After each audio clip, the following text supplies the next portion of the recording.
ကဲ PUBG ကိုအစကနေပြန်မစောကျင်တဲ့ brother ရဲ့အတွက်ဈေးကလည်းအများကြီးမသုံးချင်ဘူး1000 2000 3000လောက်ထိသုံးမယ်ဆိုတော့ကွာတစ်ချက်ရှိုးလိုက်တော့နော်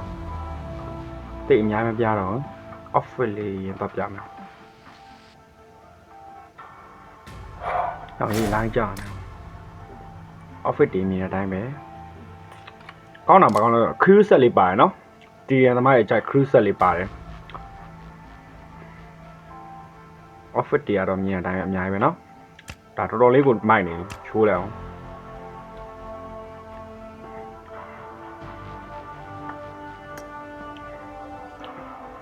ချိုးလိုက်အောင်ပိုင်းလိုက် auto ကပါရည်เนาะ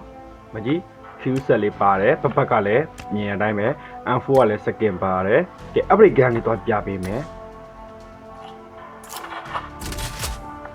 upgrade gun က9လက် immersive တစ်လက်ပါတယ်ချက်ရှိုးလိုက်ဘယ်နှစ်ကစားဆိုတော့တက်ကြည့်လိုက်အောင်၄နှစ်ရှိပြီเนาะရှိုးလိုက်အောင်အစအနေပြန်မစောကျင်တဲ့ဘာသာတွေအတွက်